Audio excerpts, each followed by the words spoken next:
that was just a little exercise we did a while ago, all about singing on the vowels. Hi there, how are you this week? We're going to be looking today, as promised from last week, posture.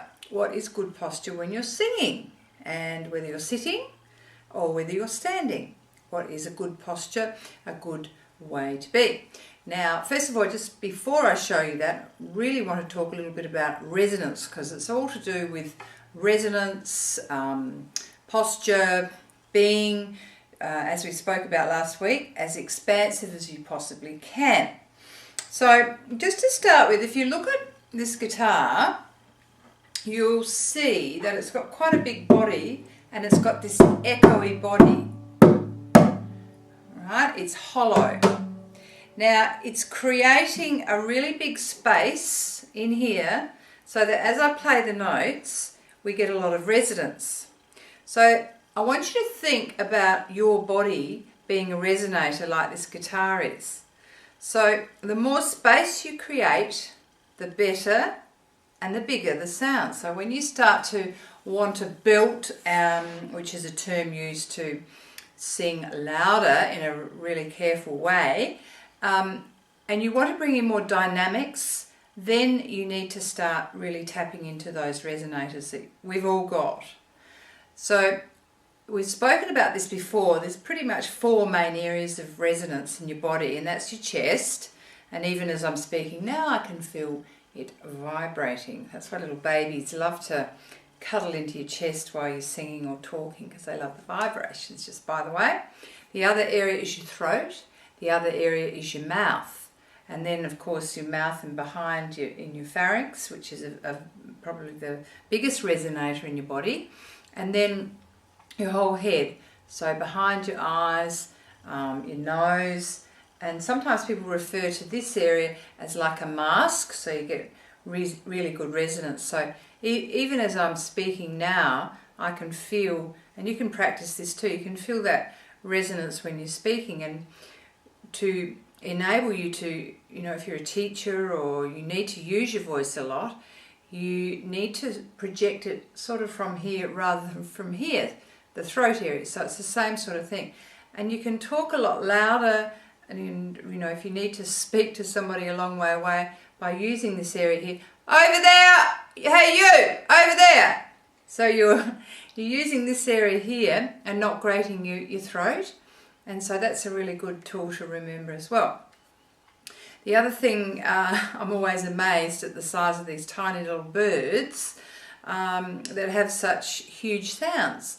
So they must have some really good resonating going on in their tiny little bodies. So for maximum resonance in your body, to make sure that you're getting the fullest sound that you possibly can, it's important to stand like so, and just relax. You don't really need to think too much about this because it comes pretty naturally, okay? It's about just putting your shoulders back to that point, really exaggerate, and then just bring them forward so it's comfortable. Chest not really puffed out, but chest just lifted a little bit, like you're leading with your chest in a way. And your hands are just nicely, your arms are just nicely to your sides like so. Now your head needs to be, if you can think of, we've spoken about this before, your neck needs to be pretty much in a line like that. So you don't want it sticking out like that, and you don't want it too far back there. You want it nicely just in a line. So look in the mirror and you can see that alignment of your body.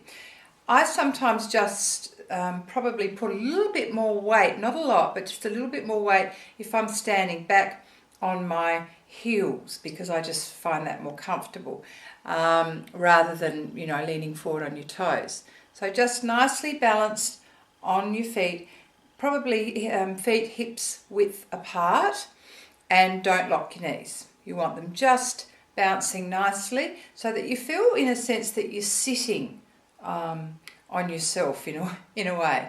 So just nice and comfortable, and your head's nice and comfortable, chin's not too far out, and you can just, just feels natural, because remember, we're open and relaxed when we're singing. So that is if you're standing. Now, as I was sitting before, same sort of thing. You need to, if you're sitting on a stool playing guitar, never have your knees higher than your hips. So they always need to be lower.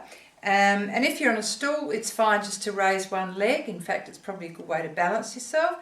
And there's nothing wrong with sitting when you're singing, as long as you're allowing this expansiveness.